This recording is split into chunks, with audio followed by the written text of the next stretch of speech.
자, 이제 190쪽을 보시죠. 부동산 물권 변동 나오는데 법조문 박스가 두 개 있는데 이 조문 두 개는 매우 중요한 조문이에요. 186조를 보시면 부동산에 관한 법률 행위로 인한 물권의 득실 변경은 등기하여야 그 효력이 생긴다. 그러니까 득실 변경은 취득, 상실, 변경이에요. 근데 반드시 등기를 하라고 되어 있는데 그 원인이 무엇이라고 되어 있냐면 법률 행위라고 되어 있어요. 190쪽에 맨 위에 박스예요. 그러니까 법률 행위 했으면 무조건 등기해야 돼요. 근데 187조를 보시면 상속, 공용징수, 판결, 경매, 기타 법률 규정에 의한 부동산에 관한 물권의 취득은 등기를 요하지 아니한다. 그러니까 줄여서 말하면 속칭 법률 행위가 아니라 법률 규정에 의한 변동이에요. 그러니까 원하든 원하지 않든 법률에 의해서 변동되는 건 등기할 필요 없다는 거죠. 단서를 조심하셔야 되는데 그러나 등기를 하지 아니하면 이를 처분하지 못한다라고 돼 있어요. 언제 등기하라고 돼 있어요? 처분 시에. 처분할 때는 등기를 꼭 해라 이렇게 되어 있죠. 그래서 부동산 물권 변동은 크게 두 가지 규정인데 186조와 187조로 구성되어 있어요. 186조는 법률 행위로 인한 부동산 물권 변동이고 이건 반드시 등기를 요한다. 그런데 187조는 법률 규정에 의한 변동이에요. 그러니까 다른 말로 하면 보다 더 정확하게 말하면 법률 행위가 아닌 걸 말하는 거예요. 법률 행위가 아니면 그때는 등기를 안 해도 된대요. 언제 등기하라고 되냐면 처분 시에 등기를 해야 한다라고 되어 있어요. 그러니까 조심하실 점은 법률 규정에 의한 변동은 등기를 요하지 않지만 제3자에게 대항하기 위해서 등기해야 한다라고 하면 틀려요. 대항 요건이 아니에요. 아까 우리 공부한 것처럼 우리 민법은 대항 요건주의가 아니라 성립 요건주의라고 했잖아요. 그래서 법률 규정에 의한 변동도 대항하기 위해 등기하는 게 아니라 처분할 때 등기하라 이렇게 나와 있죠. 그럼 법률행위 하면 뭐가 떠오르세요? 법률행위. 우리 지금까지 공부한 게 법률행위예요. 계약, 단독 이런 거 있잖아요. 그러면 당사자가 계약을 했다, 의사의 합치가 있다, 합의했다 이런 말 넣으면 얘는 무조건 다 뭐 해야 되냐면 등기해야 돼요. 그럼 예를 들어서 갑이라는 사람이 을하고 매매를 했어요. 매매는 계약이죠. 당사자가 합의하는 거예요.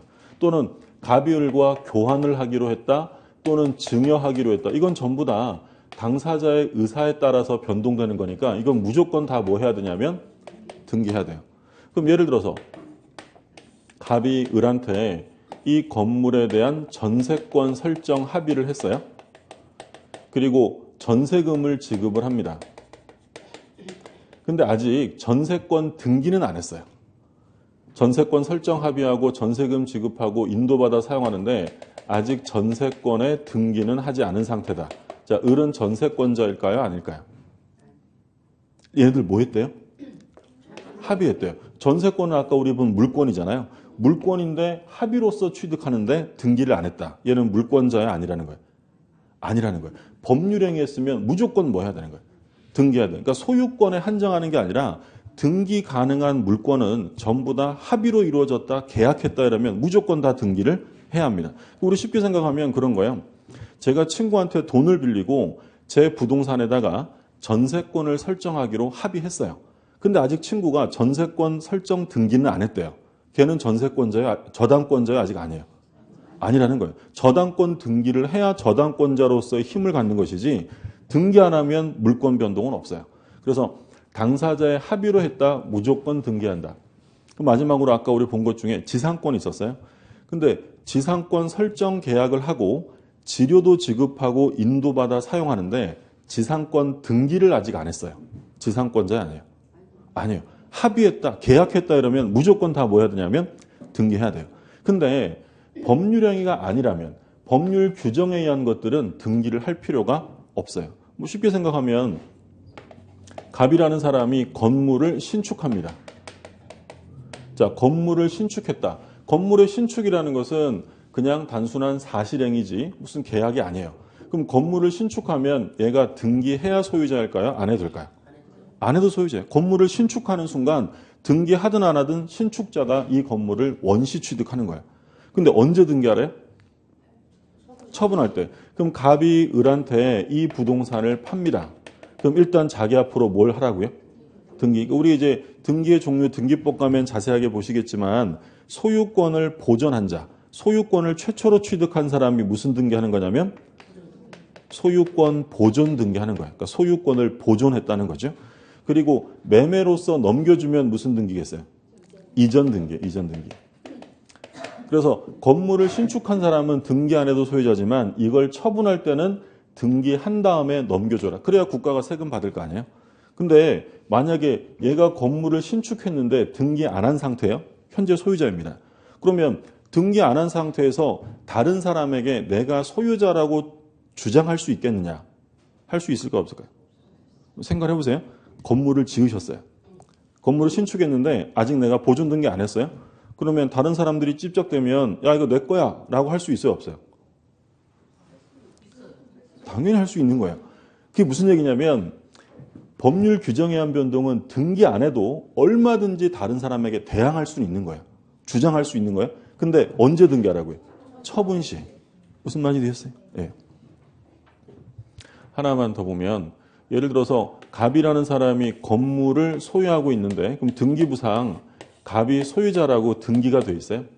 근데 예를 들어서 이 건물이 멸실되었다. 건물이 멸실되었다라고 하면 갑은 소유권을 상실하게 됩니다. 건물이 목적물이 없어졌으니까. 그러면 갑이 소유권을 상실하는 시점은 등기부상 제거되어야만 소유권이 상실인지 아니면 멸실되는 순간 소유권이 상실인지 이게 문제가 될 수 있겠죠? 언제일까요? 멸실되는 순간이에요. 등기 안 해도 법률 행위로 권리가 없어지는 게 아니잖아요. 이건 일정한 사실행위로 건물이 멸실된 거니까 이건 등기하지 않아도 소유권은 상실됩니다. 그래서 법률 행위가 아닌 법률 규정에 의한 변동들은 전부 다 등기를 할 필요가 없어요. 근데 아까 187조에는 대표적으로 예를 들고 있었어요. 어떤 예를 들고 있었냐면 상속, 공용징수, 판결, 경매, 기타 법률의 규정. 그러니까 이건 대표적인 예를 이렇게 4개 들어놓은 거예요. 그럼 이 4가지는 전부 다 법률 행위라는 거예요? 법률 규정이라는 거예요? 법률 규정. 법률 행위가 아니라는 거예요. 그럼 이건 전부 다 등기를 할 필요가 없다라는 거죠. 그러면 187조를 보면 좀 구체적으로 상속이 있고요. 공용징수,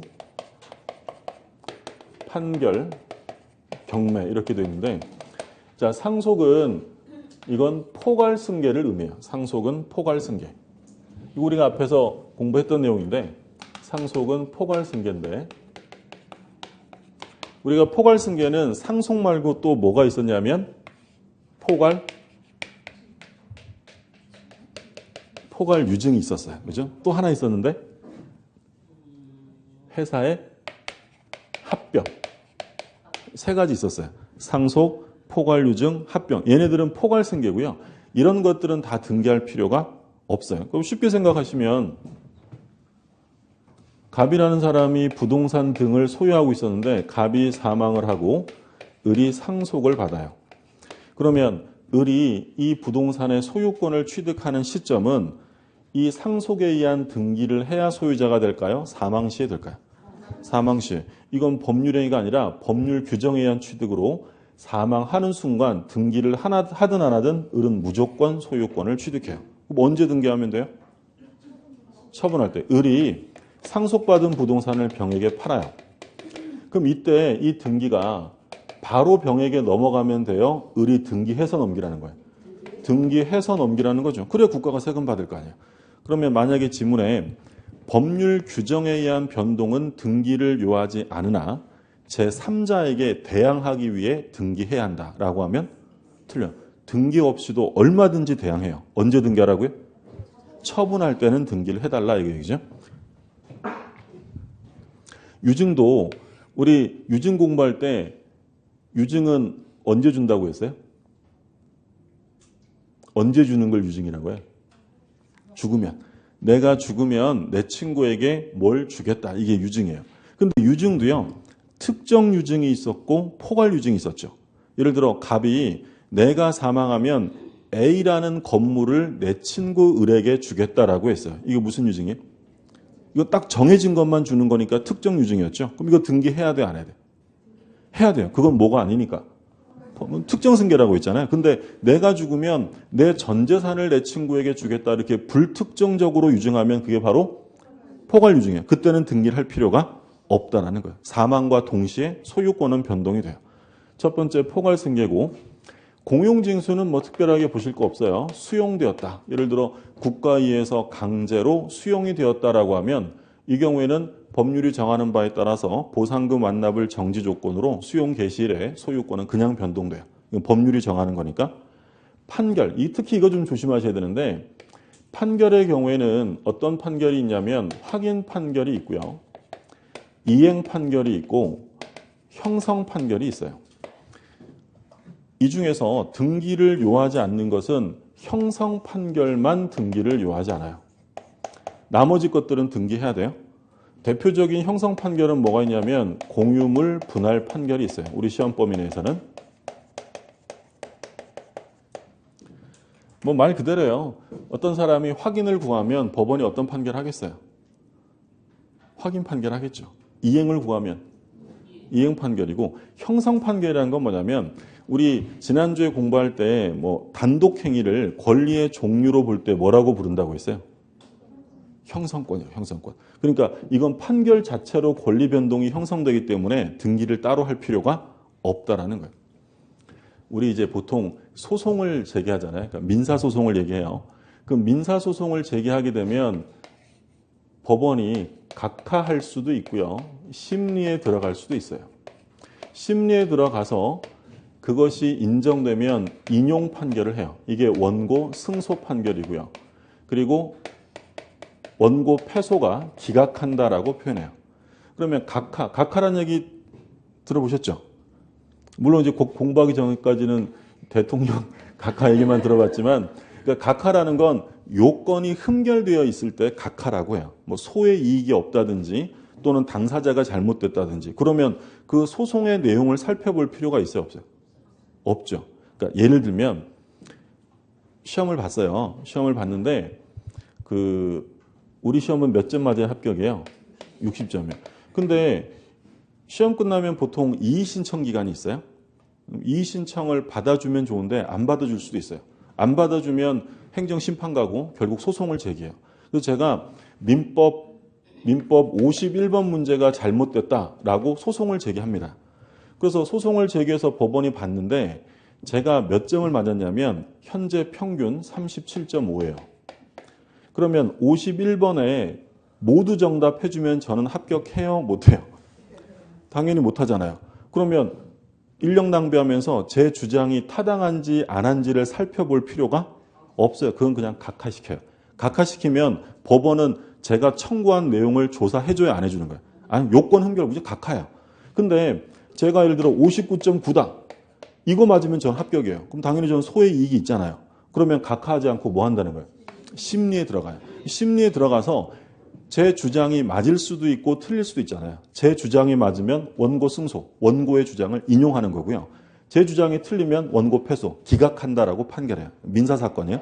그러면 이때 승소 판결이 나면 제가 어떤 소송을 제기했느냐에 따라서 확인 판결이 날 수도 있고 이행 판결이 날 수도 있고 형성 판결이 날 수도 있어요. 예를 들어 제가 돈 갚을 것도 없는데 어떤 사람이 자꾸 저한테 돈 갚으래요. 그럼 제가 채무 부존재 확인의 소를 제기할 수 있어요. 그럼 법원이 살펴보고 채무는 존재하지 않는다라고 확인해 주는 거예요. 이게 확인 판결이고, 어떤 사람이 약속을 안 지켜요. 그럼 약속을 지키게 해달라라고 소송하면 법원은 이행하라라고 하겠죠. 이행 판결이에요. 그리고 형성 판결은 기본적으로 얘랑 차이점을 본다면 이행 판결이라는 건 당사자 사이에 약정이나 합의가 있었을까요? 없었을까요? 법원이 그거 이행하세요라고 판결했다는 건 약정이 있었다는 거예요. 근데 형성 판결은 당사자 사이 약정이 없어요. 이행하라고 명할 게 없는 거예요. 그러면 법원이 살펴보고 판결을 내림으로써 바로 권리가 변동돼요. 그걸 뭐라고 하냐면 형성 판결이라고 불러요. 그럼 예를 들어서 하나 볼게요. 뒤에 가서 나올 내용을 미리 부른 건데, 땅이 있는데 갑이랑 을이랑 2분의 1의 지분으로 토지를 공유하고 있습니다. 근데 토지 공유자가요. 이거 이제 같이 공유하기가 싫어요. 그러면 뭘 청구할 수 있냐면 공유물 분할을 청구할 수 있어요. 야, 이거 쪼개자. 그러니까 갑은 이렇게 쪼개자고 하고 을은 이렇게 쪼개자고 하고 둘이 협의가 안 돼요.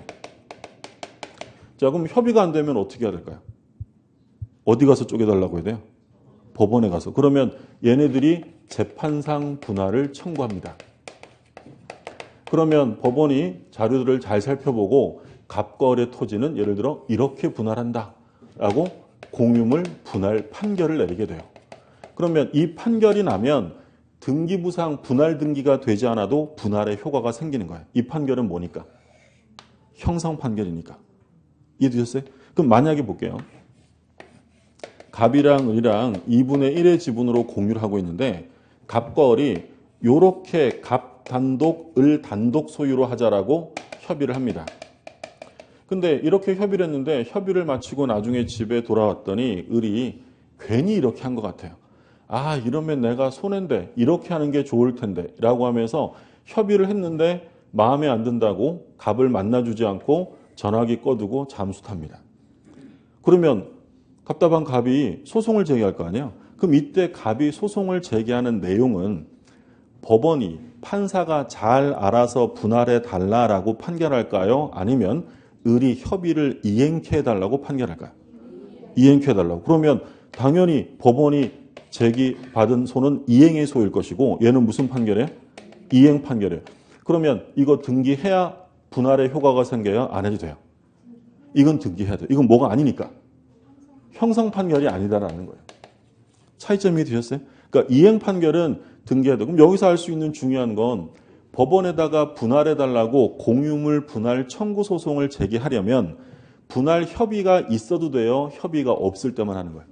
협의가 없을 때만 형성의 소를 제기하는 거지 협의가 있으면 이행의 소를 제기해야 한다는 거예요. 좀 이해되세요? 예. 반은 되는 것 같고. 시험에 잘 나오는 건 이거예요. 갑이랑 을이랑 매매 계약을 합니다. 근데 이 매수인이 대금도 줬는데 갑이 등기를 안 넘겨줘요. 그러면 이 을은 어떻게 되냐면 갑을 상대로 소유권 이전 등기 청구 소송을 제기하죠. 그러면 을이 승소합니다. 그럼 법원은 갑은 등기에 필요한 일체의 서류를 을에게 교부하라라고 을 승소 판결을 내렸어요. 승소 판결. 자, 을은 등기해야 소유자일까요? 판결이 나면 소유자일까요? 그러니까 이게 형성 판결이냐 이행 판결이냐를 구별하라라는 문제예요. 뭐겠어요 이거? 잘 모르겠다라고 생각이 들면 당사자 사이에 협의가, 계약이 있었어요 없었어요? 매매 계약 했잖아요. 그러면 계약을 이행해야 될까요? 이행 판결 나는 거예요. 무슨 얘기인지 되셨어요? 예. 그러니까 지금 보시는 것처럼 이 공유물 분할 판결은 협의가 없었기 때문에 법원의 판결 자체로 권리가 변동되는 거예요. 그러니까 예를 들어서 어떤 사람 둘이 결혼을 했어요.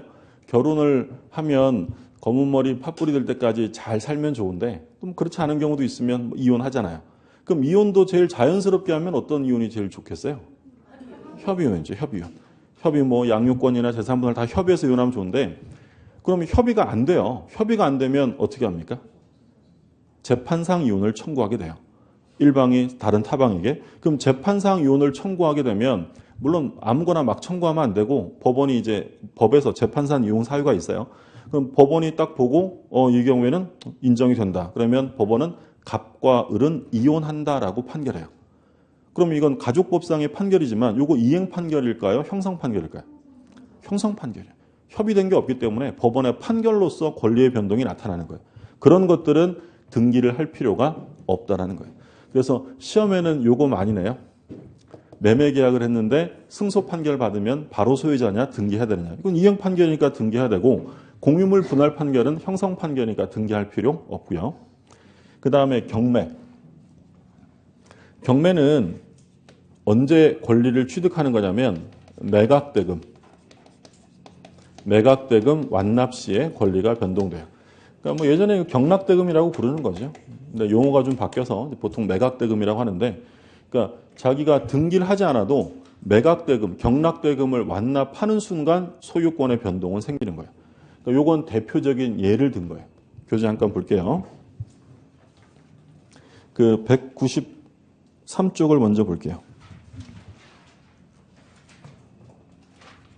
193쪽에 동그라미 2번 보세요. 맨 위에 동그라미 2번. 187조 이하여 등기 없이 취득한 물권을 다시 처분하려면 이 경우에는 법률 행위이므로 자기 앞으로 등기하고 처분해야 돼요. 언제 등기하라고요? 처분 시. 근데 그 다음이 중요합니다. 다만 유의할 점은 187조는 의사주의를 규정한 것이 아니므로 등기하지 않아도 제3자에게 대항할 수 있으며 처분 시의 등기를 요구하고 있는 것이다. 그러니까 등기해야 대항한다라고 하면 틀리다라는 거예요. 그 다음에 2번 제187조의 적용 범위 1번 상속 보셨죠? 포괄승계라고 했고 그래서 첫째 줄 마지막에 상속뿐 아니라 포괄유증 법인의 합병 등 포괄승계 이렇게 되어 있죠. 그 다음에 2번 공용징수는 뭐 안 보셔도 돼요. 그 다음에 3번 판결이 있는데 여기서 특히 이제 조심하실 점은 셋째 줄이죠. 등기를 요하지 않는 판결에는 사회행위 취소 판결, 시험범위 아니니까 신경 안 써도 되고 그 다음이 중요하죠. 공유물 분할 판결. 이것만 기억하시면 돼요. 공유물 분할 판결이 우리 시험범위에 들어가는 거고 그 다음에 경매도 첫째 줄 가운데 소유권 취득 시기는 경락대금, 매각대금을 완납한 때다라고 되어 있죠. 등기하지 않아도 되고 그리고 기타의 법률 규정이라고 되어 있는데 말씀드린 것처럼 이 네 가지는 대표적인 예고 이거 말고도 법률이 정하는 것들은 다 등기할 필요 없습니다. 그러면 우리 아직 공부 안 했지만 법정지상권 이거 나중에 기본 이론 강의 가면 공부할 텐데 법정지상권은 등기해야 지상권자일까요? 안 해도 될까요? 법정지상권. 이 중요한 말이 여기서 뭐겠어요? 법정. 등기? 할 필요 없죠. 법률 규정에 의한 변동이니까. 전세권의 법정갱신이 있어요. 전세권의 법정갱신. 이건 뭐냐면 전세권 기간이 만료돼 가는데 소유자가 별 얘기 안 하면 전세권이 소멸되는 게 아니라 법률에 의해서 그냥 갱신되는 거예요. 법정갱신 또는 묵시의 갱신인데 그럼 전세권이 법정갱신되었다. 등기해야 돼요? 안 해야 돼요? 안 해야 돼요. 이번 시험에 뭐가 나오냐면 전세권이 법정갱신된 경우에 새로운 건물 소유자에게 대항하기 위해서는 등기하여야 한다. OX예요. 자신 있게. 지금까지 공부한 거잖아요. 뭐라고 했냐면 다시 전세권이 법정갱신된 경우 새로운 건물 소유자에게 대항하기 위해서 등기해야 한다라고 하면 틀리는 거였죠. 등기 없이도 얼마든지 대항하는 거예요. 얘도 다 마찬가지고. 그래서 187조에 한 변동은 처분 시에 등기하는 거지 대항하기 위한 요건으로 규정한 것이 아니다라는 거예요. 자, 앞에 돌아와서 마저 볼게요. 190쪽입니다. 괄호 이번에 부동산 물권 변동을 위한 등기의 요건인데 괄호 1번 보면 등기의 형식적 유효요건이죠. 자, 뭐라고 되냐면 중요한 말이 나와요. 등기는 물권 변동의 효력 발생 요건이고 효력 존속 요건이 아니다. 190쪽의 하단부에 반괄호 1번이에요. 그러니까 등기라는 건 효력 발생 요건이지 존속 요건이 아니라는 거예요.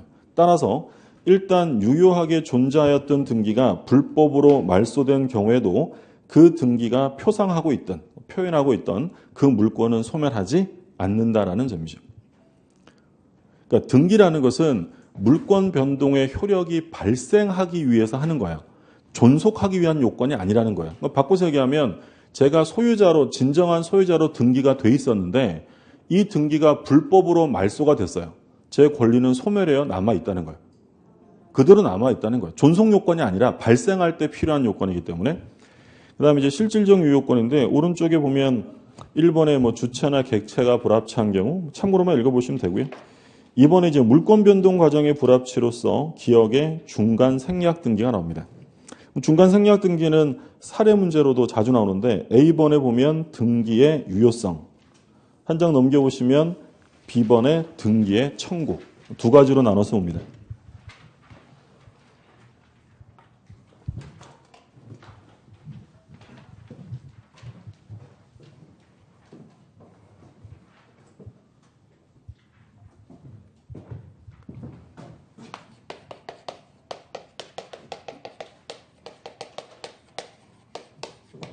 그러니까 중간을 생략하고 등기가 됐을 때 첫 번째는 그 등기의 유효성을 얘기하는 거예요. 그러니까 예를 들어 갑이 을하고 매매 계약을 하고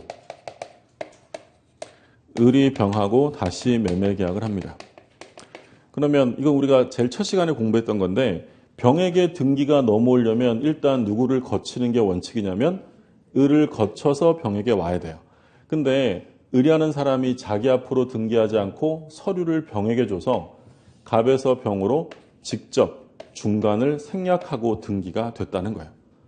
이 등기의 효력을 묻는 거죠. 이거 등기 유효해요? 무효해요?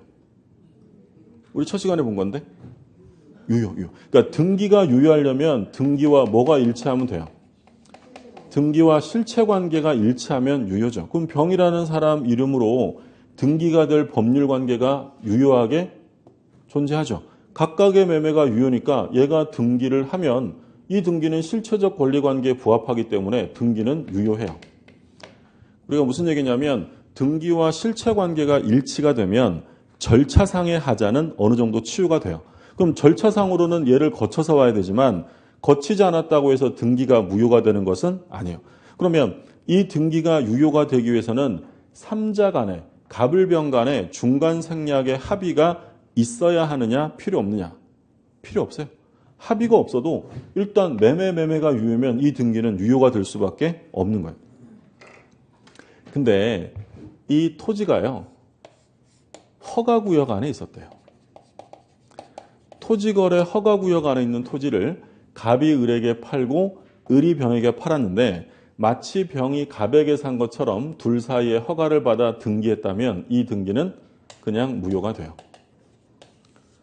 왜냐하면 허가구역에서 중간을 생략하고 등기했다면 이건 실체관계와 일치한다고 볼 수가 없어요. 왜냐하면 갑과 을 사이, 을과 병 사이 계약이 있었잖아요. 그럼 갑과 을은 허가 받았어요? 안 받았어요?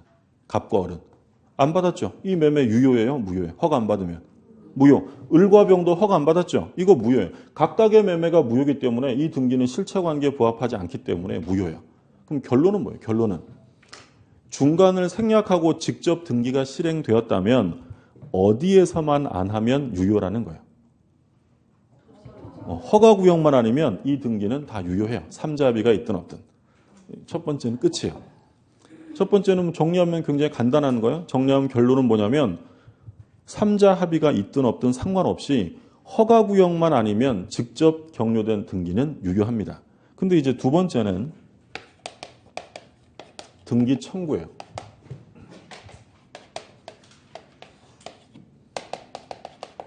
갑과 을이 매매 계약을 했다. 그럼 을은 갑에게 등기 청구권이 있죠.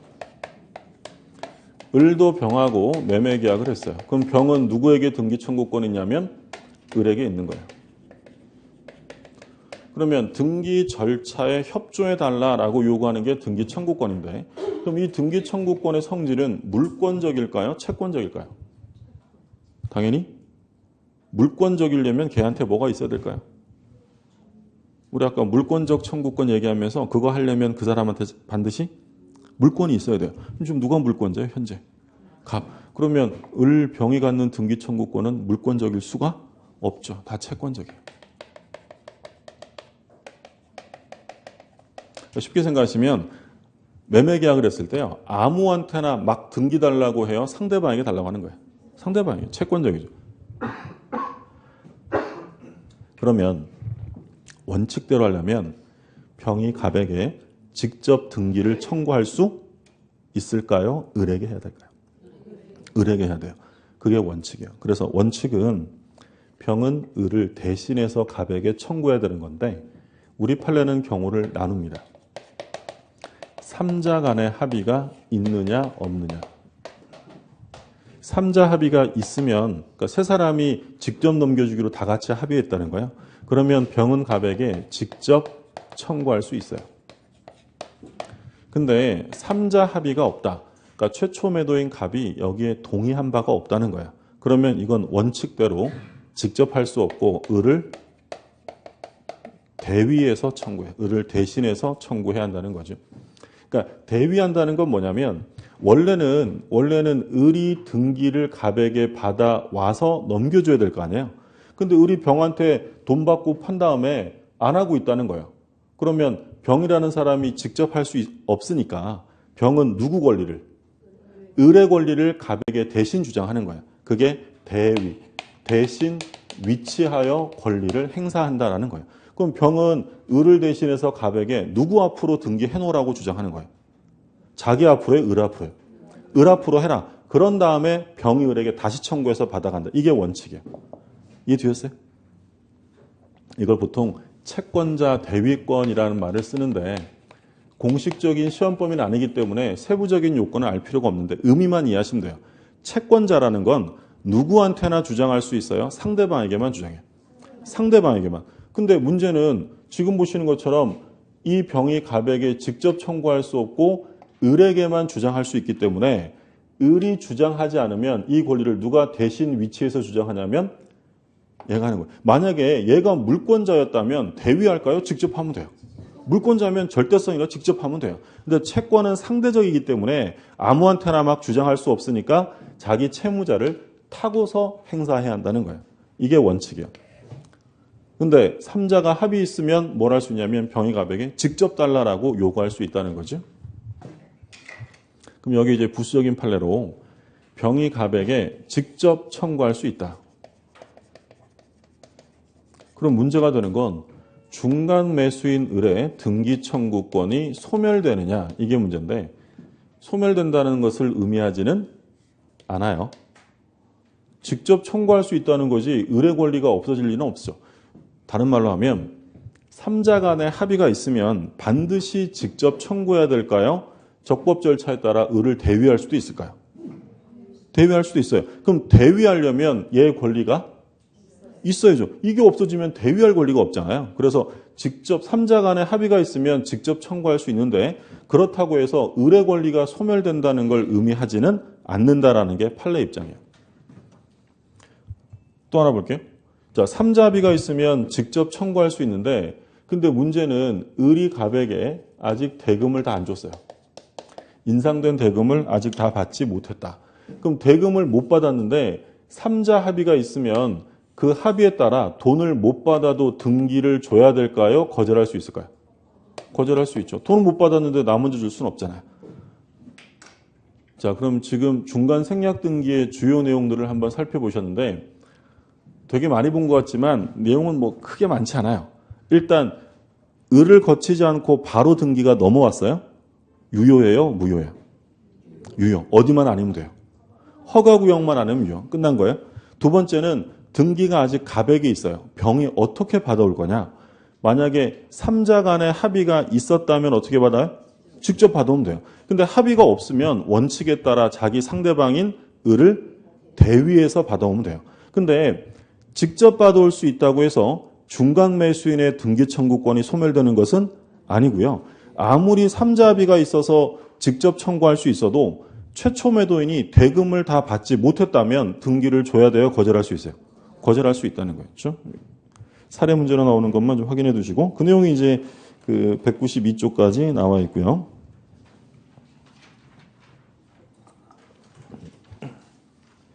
자, 그 다음에 192쪽에 맨 밑에 니은 한번 볼게요. 박스 위에 니은. 실제와 다른 원인에 의한 등기. 그럼 이 등기는 다른 원인이 있다는 거예요? 없다는 거예요? 이런 경우에 어떤 경우냐면 갑이라는 사람이 을한테 부동산을 증여를 해요. 증여. 근데 증여하면 증여세가 많이 나오잖아요. 그러니까 세금을 줄여보려고 매매로 위장해서 등기를 넘긴 거예요. 그럼 등기부상으로 갑에서 을로 소유권 이전 등기가 돼 있는데 등기 원인은 등기부상으로는 뭐라고 기록이 됐다는 거예요? 매매라고 된 거예요. 실제로는 뭘 했는데? 중요하죠. 그럼 이 등기가 유효냐 무효냐 이걸 묻는 거예요. 실제와 다른 원인으로 등기가 된 거죠. 유효에 뭐예요? 뭐만 보시면 되냐면 등기가 유효하려면 등기와 실체 관계가 일치하면 돼요. 그럼 얘한테 소유권이 이전될 실체 관계가 있어요 없어요? 있죠. 뭐 했어요? 증여했잖아요. 그러면 이 등기는 유효다라는 거예요. 그래서 실제와 다른 원인으로 등기하게 되면 이 다른 원인은 당연히 가장매매로 효력이 없는 거고 실제 원인이 존재하기 때문에 이 등기는 무효가 아니라 유효하다라는 거죠. 그래서 결론은 계속 얘기한 것처럼 등기의 효력을 물어보면 등기가 유효가 되기 위해서는 등기와 뭐랑 일치하면 돼요? 실체관계가 일치하면 등기는 유효합니다. 자, 193쪽 보셨고요. 그 다음 페이지 194쪽. 부동산의 공시 방법에서 이제 등기의 의의가 나오죠. 말씀드린 것처럼 부동산을 공시하는 제도가 등기다라고 했고, 그 밑에 보면 등기의 효력이 나와요. 1번의 물권 변동적 효력. 이건 등기법에서 자세하게 보실 거니까 간략하게만 봅니다. 그러니까 등기가 되면 일단 물권이 변동됩니다. 그 다음에 2번 순위 확정적 효력이에요. 등기가 되면 그 자체로 순위가 결정되겠죠. 1번 저당권 등기, 그 다음에 2번 저당권 등기가 되잖아요. 순위가 정해지고 3번에 보면 대항적 효력이 나와요. 그러니까 등기가 돼 있으면 다른 사람들이 그 권리를 알 수 있죠. 그럼 그자에게 뭐 할 수 있다는 거예요? 대항, 주장할 수 있다는 거죠. 그 다음에 오른쪽에 보면 4번에 추정적 효력인데, 그러니까 우리 민법 시험에서는 등기의 효력이 나오면 보통 이제 추정력이 나와요. 등기의 추정적 효력. 이것도 역시 자세한 내용은 등기법에서 공부를 하시게 되고, 그래서 간략하게 일단 개념만 볼게요.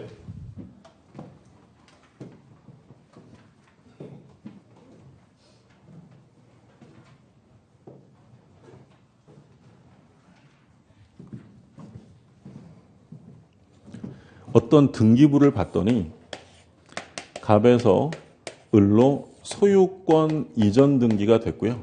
등기 원인이 매매라고 돼 있어요. 그러면 일단 등기부를 보니까 누가 소유자로 인정이 돼요? 을이 현재 소유자로 인정이 돼요. 그러면 을이 등기부상 이렇게 나와 있다면 을이 100% 소유자일까요? 아닐 수도 있을까요? 등기부에 을이 소유자라고 등기가 돼 있어요. 그럼 100% 을이 소유자예요? 아닐 수도 있어요. 아닐 수도 있어요. 물론 거의 소유자는 을이겠죠. 근데 을이 만약에 실제로 매매라는 게 아니라 서류를 위조했었다면 이 등기는 유효등기가 아니라 무효등기가 되는 거예요. 또는 갑에서 을로 넘어간 것이 가장매매였다면 을의 등기는 무효가 될 수도 있잖아요. 그러면 일단 이게 무효가 될 수 있을 등기를 하더라도 그것이 밝혀지지 않는 한 일단은 누가 권리자로 인정이 되는 거예요. 을이. 그게 등기의 추정력이다라는 거예요. 추정력. 그럼 만약에 갑과 을 사이에 다툼이 생겼어요. 야, 내 등기 왜 거기 갔어? 내 거니까 왔지. 둘이 막 싸워요. 그러면 이 경우에 분쟁이 발생하면 을이 스스로 자신이 정당한 권리자라는 걸 입증해야 될까요? 아니면 갑이 을의 등기가 무효다라는 걸 입증해야 될까요? 갑이 입증해야 돼요. 왜냐하면 을은 가만히 있어도 등기되어 있으면 권리자로 추정되니까. 그러면 아까 동사는 공시 방법이 등기가 아니라 뭐예요? 점유죠. 그럼 일단 점유하고 있으면 그 사람은 어떤 사람으로 보여요? 권리자로 추정되겠죠. 무슨 말인지 되셨어요? 예를 들어 제가 반지를 되게 좋은 반지를 끼고 있어요. 여러분들이 보시기에도 저 반지 되게 좋아 보여요. 그러면 그걸 보고 첫 번째 드는 생각이 야, 저 반지 좋네. 쟤 저거 어디서 샀을까? 1번. 2번. 야, 저거 되게 좋네. 쟤 저거 어디서 훔쳤을까? 보통은 뭐예요? 1번. 그럼 제가 꼭 샀을까요? 실제로 훔쳤을 수도 있잖아요. 근데 일단은 제가 점유하고 있으면 권리자로 뭐가 된다는 거예요? 추정된다는 거예요. 마찬가지 부동산에 등기되어 있다고 해서 100% 을이 소유자다라고 단정할 수는 없어요. 근데 그게 무효인 것이 밝혀지기 전까지는 일단은 을이 권리자인 것으로 추정된다는 거예요. 이게 이제 보통 등기의 추정력인데, 근데 이번에 보면 니은이죠. 니은에 보면 소유권 보존 등기의 추정력이에요. 아까 우리 잠깐 나왔는데 보존 등기 언제 한다고요? 처음 취득했을 때. 소유권을 처음 취득했을 때. 그럼 예를 들어 갑이 건물을 신축을 합니다. 그리고 등기부를 봤더니 건물 등기부니까 보존 등기 1번이겠죠. 갑. 소유권 보존 등기. 보존 등기는 등기 원인 같은 거 없어요. 이렇게 지금 등기되어 있다. 그럼 우리가 이 등기를 보고 알 수 있는 건 뭐냐면 갑이 소유권을 보존했구나. 다른 말로 하면 갑이 소유권을 원시 취득했구나라는 사실이 추정되겠죠. 그럼 만약에 얘가 보존 등기를 했는데 A라는 사람이 나타나서 실제로 자기가 신축했다는 사실을 입증합니다. 그러면 이 보존 등기 추정력은 유지될까요? 깨질까요? 바로 깨져요. 그러니까 보존 등기는 이전 등기보다는 추정력이 약해요. 그래서 소유권을 보존했다는 사실만 추정되기 때문에 원시 취득자가 밝혀지면 등기 추정력은 바로 깨집니다. 그게 이제 니은의 보존 등기.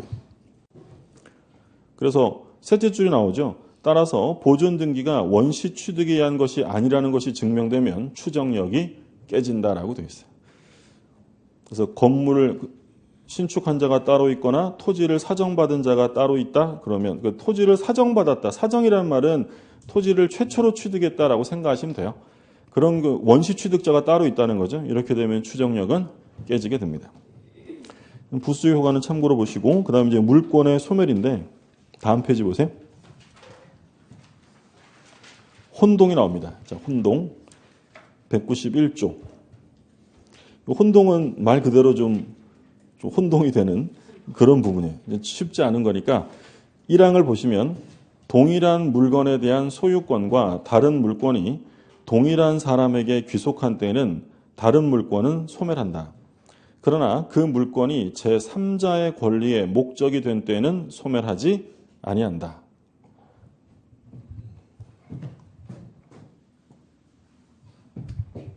갑이 을한테 지상권을 설정해 줬다.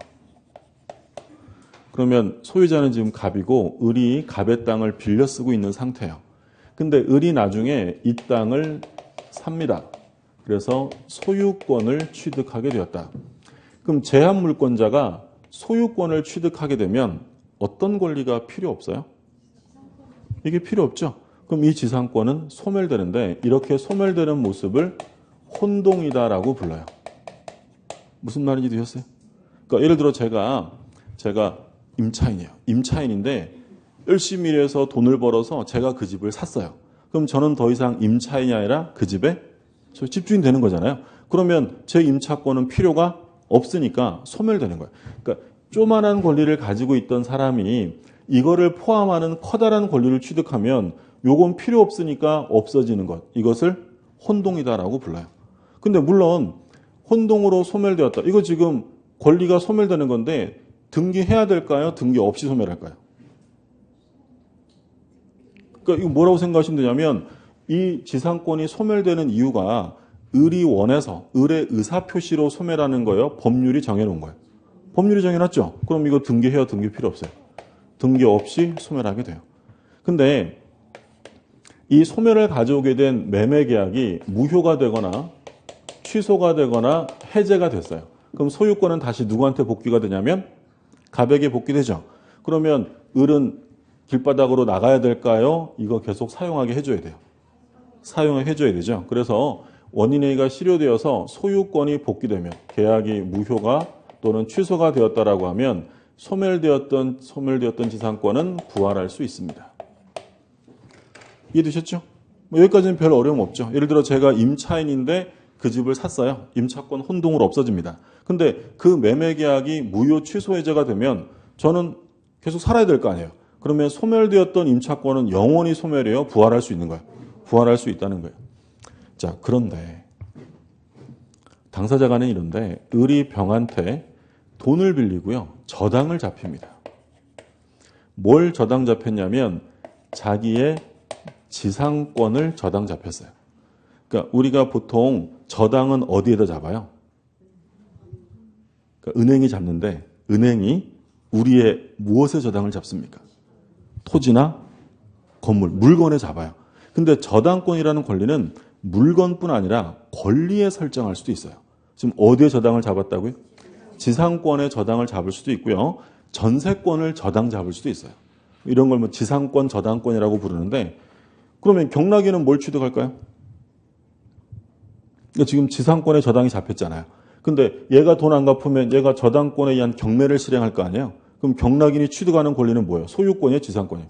지상권이에요. 이게 권리저당인 거예요. 여기까지 드셨죠?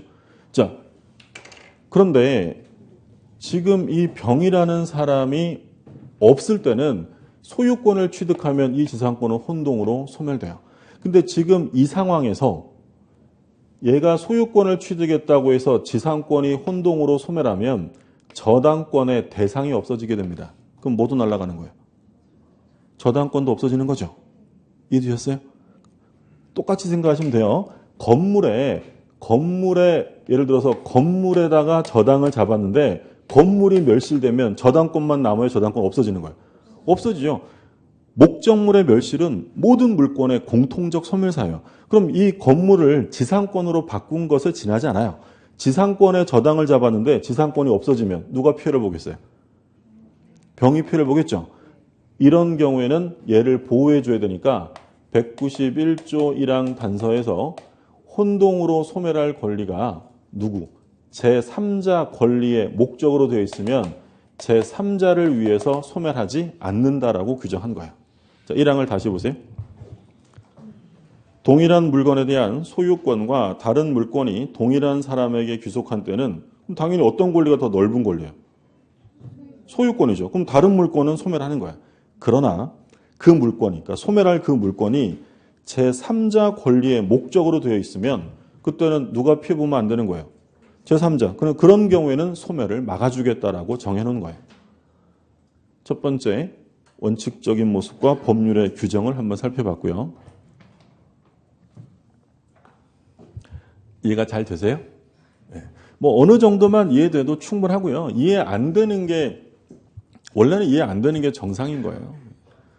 이거 한번 법 공부 해보신 분이 아닌데 오늘 처음 혼동이라는 과제에 대해서 수업을 한번 듣고 이해를 하셨다면 그거는 뭐 말씀드린 것처럼 조국을 위해 큰 일을 하실 분들이고 보통은 이해 못해요. 그래서 제가 말씀드렸잖아요. 이거 보고 1월 달에 보고 3월 달에 보고 계속 반복하니까 5월 달에 또 보고요. 그러니까 이거 이해 안 됐다고 해서 너무 고민하거나 스트레스 받지 마시라고 했어요. 그래서 이해되면 좋고요. 이해 안 돼도 이번 11, 12월 과정에서는 혼동이라는 말을 들어본 기억이 있다. 이 정도도 돼요. 다음에 또 볼 거니까.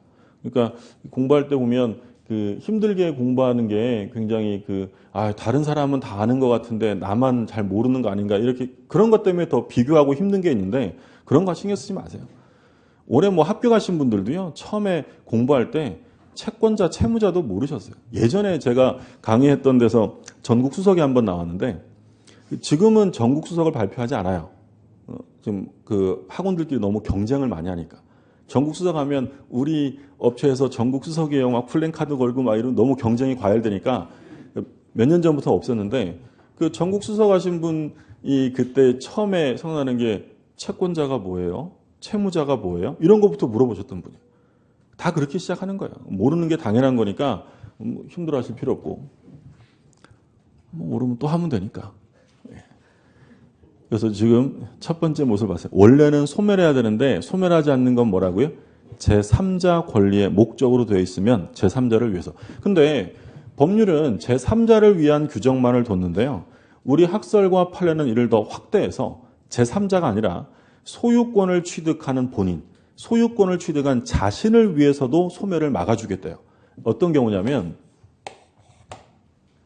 갑이 건물을 소유하는데 A가 저당권자예요. 저당권자. 그럼 저당권자가 만약에 이 건물의 소유권을 취득하게 되었다. 그럼 이 저당권은 존속할까요? 소멸할까요? 어느 게 더 커요? 소유권. 그럼 이거 혼동으로 소멸하는 거예요. 그게 원칙이에요. 우리 법자에 자기 건물의 자기 저당권은 원칙적으로 없는 거예요. 근데 여기에 B라는 사람이 저당권을 후순위로 달고 있어요. 그러면 A가 이 건물의 소유권을 취득해서 이게 원칙대로 혼동으로 소멸되어 버리면 원래 B는 몇 순위였어요? 2순위였는데 1순위가 없어지면 얘가 어떻게 되겠어요? 1순위로 승진하겠죠. 그러면 누가 피해볼 염려가 있어요? 소유권을 취득한 A가 피해를 볼 수 있잖아요. 이런 경우에도 혼동으로 소멸되는 걸 막아줍니다. 그러면 이 경우에 혼동으로 소멸되는 걸 막아주는 기본적인 이유는 제3자를 위해서요? 본인을 위해서요? 본인을 위해서요. 자, 이거 또 볼게요. 갑이 소유하는 땅이 있는데 A가 지상권자예요. 그럼 지상권자가 이걸 매수해서 소유자가 됐다. 그럼 지상권은 혼동으로 소멸해요. 필요 없으니까. 근데 여기에 후순위에 저당권이 있어요. 그러면 이 상태에서 A가 소유권을 취득했다고 해서 이게 원칙대로 소멸되어 버리면 이 B라는 저당권은 선순위의 제한 물권이 없는 강력한 저당권이 됩니다. 그럼 누가 피해볼 염려가 있어요? A가 B 피해볼 염려 없죠? 이런 경우에는 혼동으로 소멸되는 걸 막아줘요. 그럼 이 그림에서 이제 요것만 이제 맞히시면 다 이해하신 거예요. B가 이 건물을 샀어요. 이번에 누가 샀냐면 B가 후순위 저당권자. 그럼 B가 소유자가 되었다. 그러면 이제 밑에서 치고 올 염려가 있어요, 없어요? 없죠. 이게 끝이잖아요. 그러면 이런 경우에는 존속합니까? 원칙대로 소멸시켜도 돼요. 소멸시켜도 돼요. 이 그림에서 A가 아니라 B가 샀어요. 그러면 이 저당권 밑에 후순위가 없죠? 그럼 이건 원칙대로 소멸되어집니다. 그럼 결론은 뭐냐면 수험상으로는 되게 간단한 건데 소유권을 취득한 본인보다 열의의 권리. 열의라는 건 이제 후순위 말하는 거예요. 후순위 권리가 있냐 없냐만 살펴보시면 돼요. 그럼 소유권을 취득한 본인보다 후순위자가 있어요. 그러면 밑에서 치고 올 염려가 있잖아요. 그럼 이런 경우에는 소멸시켜요? 존속시키는 거예요? 존속시켜요. 근데 없다. 내가 꼴등이다. 그러면 밑에서 치고 올라올 거 없어요. 그럼 일반 원칙대로 어떻게 되면 돼요? 소멸한다는 거죠. 이해되셨어요? 자, 하나 또 볼게요. 부동산이 있는데 여기에 A가 임차권, 대항력 있는 임차권을 가지고 있어요. 소유자는 갑이고 임차인이 매수합니다. 자, 임차권은 존속해요? 혼동으로 소멸하는 거예요? 소멸하는 거예요? 근데 이 B라는 사람이 후순위 근저당을 설정했답니다. 자, 그러면 이 경우에 A가 소유자가 되었을 때 이 임차권은 존속해요? 소멸해요? 존속해요. 뭐가 있으니까? 후순위자. 그럼 이 사례에서 만약에 B가 매수해서 B가 소유자가 됐어요. B의 저당권은 존속해요? 소멸해요? 소멸하는 거죠. 그것만 구별하시면 돼요. 교재 한번 볼게요. 오른쪽에 참고 박스 있죠? 자신보다 열의의 권리가 있는 경우에는 소멸하지 않는다. 1번 보세요. 1번. 어느 부동산에 관해 자신의 근저당권보다 열의의 가압류 채권자가 있는 경우에 그 근저당권자가 위 부동산을 매수하여 소유권을 취득했다. 그러면 근저당권자가 소유자가 됐는데 후순위자가 있어요, 없어요? 있죠. 가압류자 있다고 되어 있죠. 그러면 소멸합니까? 소멸하지 않습니까? 소멸하지 않아요. 소멸하지 않는다라고 되어 있죠. 그다음 2번. 후순위 근저당권보다 먼저 대항력을 갖춘 임차권자가 소유권을 취득한 경우. 그러면 임차인이 소유자가 됐는데 후순위자가 있어요, 없어요? 있죠. 후순위 저당권자 있다고 되어 있잖아요. 그러면 소멸하지 않습니다.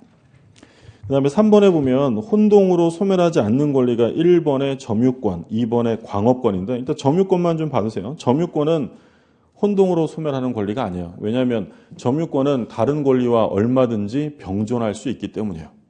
그러니까 예를 들어서 제가 이 물건을 훔쳤어요. 훔쳐서 들고 다니고 있다. 그럼 저한테 어떤 권리가 있어요? 점유권. 근데 이제 제가 내가 잘못했네. 반성하고요. 소유자를 만나서 미안하다고 사과하고 돈 내고 샀어요. 그럼 저는 이제 모두 취득한 거예요. 소유권. 그러면 점유권은 없어져요? 저는 둘 다 갖는 거예요. 둘 다 갖는 거예요. 점유권은 혼동으로 소멸되는 권리가 아니에요. 다른 권리와 얼마든지 병존하는 권리죠. 자, 효가 나오죠. 4번에 혼동에 의한 물권은 절대적 소멸이다. 그러나 혼동의 원인이 된 법률행위가 무효, 취소, 해제 사유가 발생하면 소멸한 물권은 다시 부활합니다. 다시 살아날 수 있는 것이고요. 자, 여기까지가 물권법 총론이에요. 총론. 그러니까 물권에 대한 기본적인 공통이론을 공부한 거고, 그 다음에 이제 강론으로 우리 아까 봤는데, 우리 민법은 물권이 몇 개라고요? 8개. 점유권, 소유권, 용익물권 3개, 지상권, 지역권, 전세권, 그 다음에 담보물권 3개, 유치권, 질권, 저당권. 요게 이제 차례대로 나와요. 이제 뭐부터 나옵니까? 점유권. 점유권부터 좀 쉬었다가 보시죠.